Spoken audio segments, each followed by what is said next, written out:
আজকের বিষয়বস্তু স্বর্ণের দাম কেন এত বেশি বাড়ছে? বিশ্ব অর্থনীতির এক অনিশ্চিত সময়ের মধ্য দিয়ে যাচ্ছে।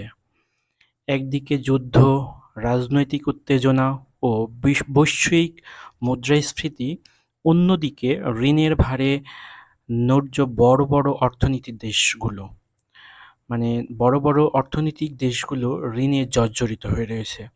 সব মিলিয়ে কাগজে মুদ্রা এবং শেয়ার বাজারের ওপর বিনিয়োগকারীদের আস্থা ভেঙে পড়েছে। ঠিক এমন সময় মানুষ আবারও ফিরছে সেই পুরানো ভরসার প্রতীক স্বর্ণের দিকে। বর্তমানে স্বর্ণের ব্যাপক মূল্য বৃদ্ধির প্রেক্ষাপটে স্বর্ণ শুধু আর অলংকার নয়, এটি অর্থনৈতিক নিরাপত্তার প্রতীক হয়ে উঠেছে। সে কারণেই বিশ্বজুড়ে কেন্দ্রীয় ব্যাংক থেকে শুরু করে সাধারণ মানুষ পর্যন্ত সবাই আবারও স্বর্ণের প্রতি ঝুঁকছে। বিশ্বজুড়ে স্বর্ণের ব্যাপক চাহিদা এবং মূল্য বৃদ্ধির কি সে সম্পর্কে আলোচনা করা হবে আজকের এই ভিডিওটিতে।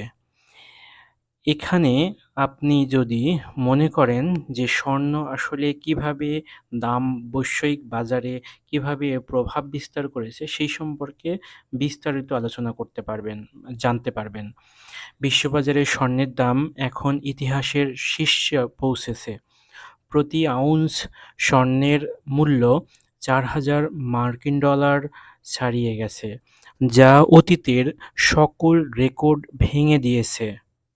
স্বর্ণের সাথে সাথে রূপার দামও দ্রুত বেড়ে চলেছে, ফলে পুরো মূল্যবান ধাতুর বাজারে এক ধরনের উত্তেজনা সৃষ্টি হয়েছে। অর্থনৈতিক বিশেষজ্ঞরা বলেছেন, এটা অস্বাভাবিক মূল্যবৃদ্ধির পেছনে এই অস্বাভাবিক মূল্যবৃদ্ধির পেছনে মূল কারণ হলো বৈশ্বিক অনিশ্চয়তা ও রাজনৈতিক অস্থিরতা। বিশ্বের বিভিন্ন অঞ্চলে যুদ্ধ, বাণিজ্যিক উত্তেজনা, মুদ্রাস্ফীতি এবং আর্থিক বাজারে অনিরাপত্তা তৈরি হওয়ায় বিনিয়োগকারীরা ঝুঁকছে শেয়ার বা ক্রিপ্টোকারেন্সির বদলে তুলনামূলকভাবে নিরাপদ সম্পদে অর্থ স্থানান্তর করছে।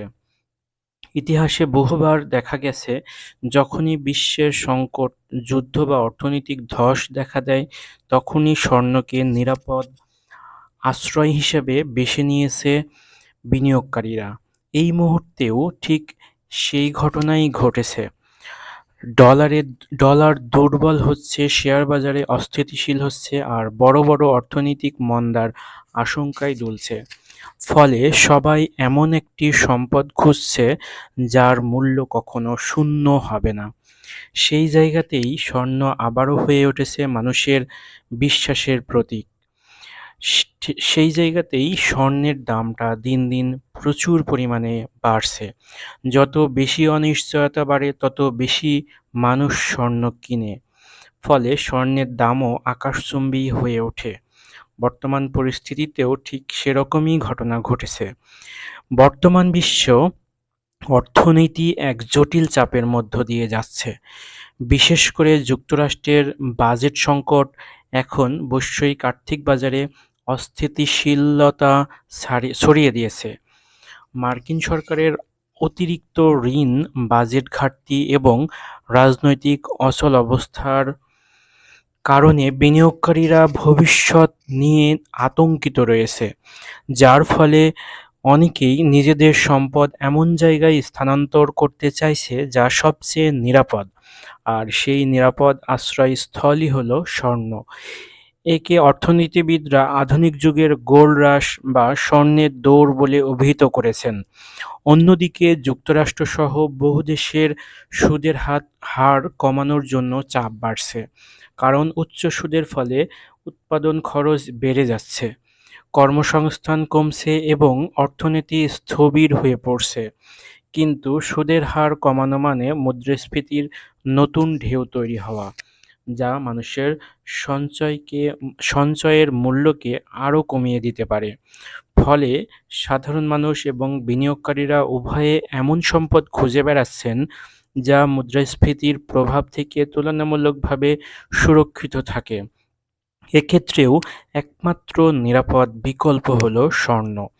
আরেকটি বড় কারণ হল বিশ্বব্যাপী ঋণের পাহাড়। প্রায় সব দেশেই সরকার ও কর্পোরেট পর্যায়ে ঋণের পরিমাণ এতটাই বেড়েছে যে অনেক অর্থনীতি এখন সুদের টাকা পরিশোধ করতেই হিমশিম খাচ্ছে। তাই মানুষ এখন এমন সম্পদে বিনিয়োগ করতে চায় যার কোনো ডিফল্ট ঝুঁকি নেই, অর্থাৎ যা কখনো দেউলিয়া হবে না। এর পাশাপাশি বিভিন্ন দেশের কেন্দ্রীয় ব্যাংকগুলো এখন মুদ্রাস্ফীতি নিয়ন্ত্রণকে সর্বোচ্চ অগ্রাধিকার দিচ্ছে। কারণ সরকার চাইছে কারণ সরকার চাইছে ঋণের প্রকৃত মূল্য যেন ধীরে ধীরে কমে যায়।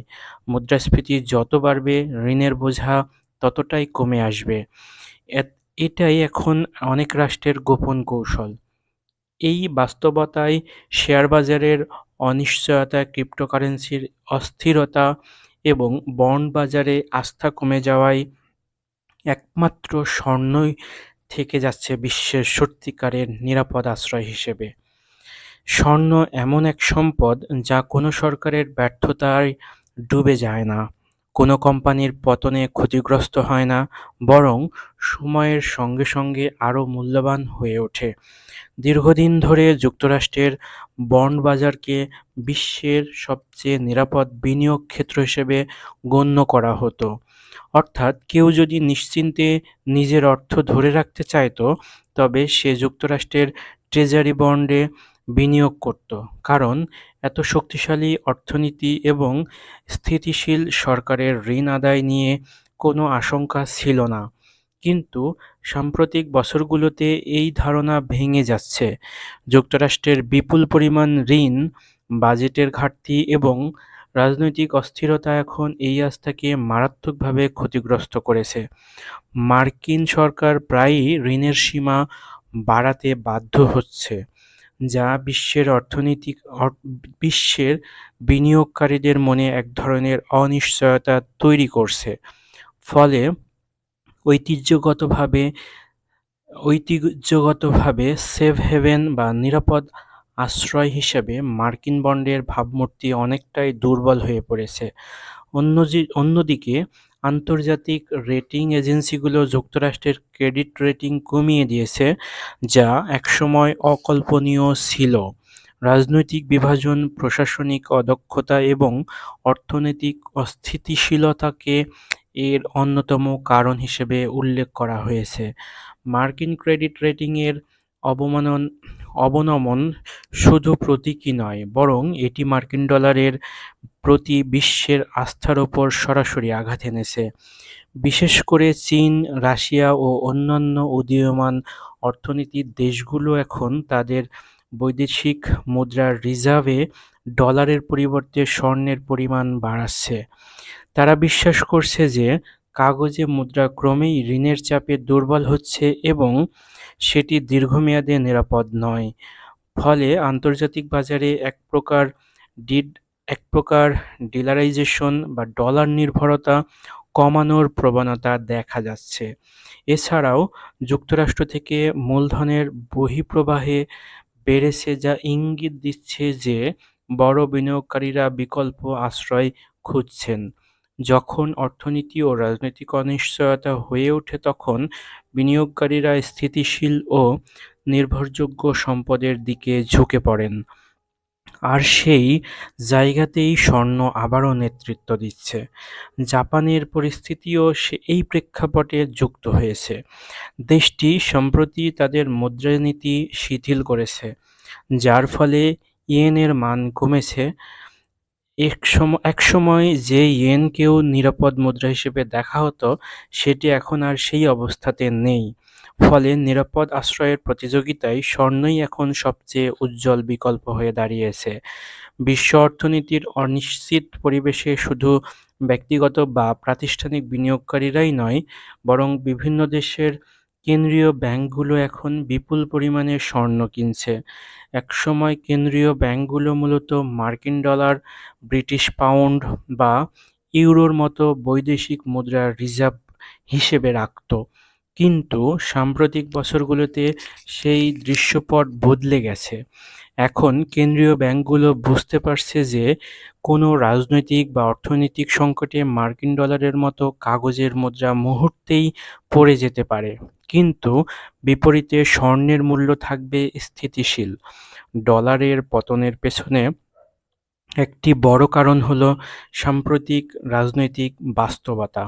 ইউক্রেন যুদ্ধের প্রেক্ষাপটে যুক্তরাষ্ট্র ও ইউরোপীয় ইউনিয়ন রাশিয়ার বিপুল পরিমাণ ডলার বাজেয়াপ্ত করেছে। এই ঘটনার পর অনেক দেশ বুঝে গেছে ডলারে রাখা রিজার্ভ সম্পদ আসলে নিরাপদ নয়।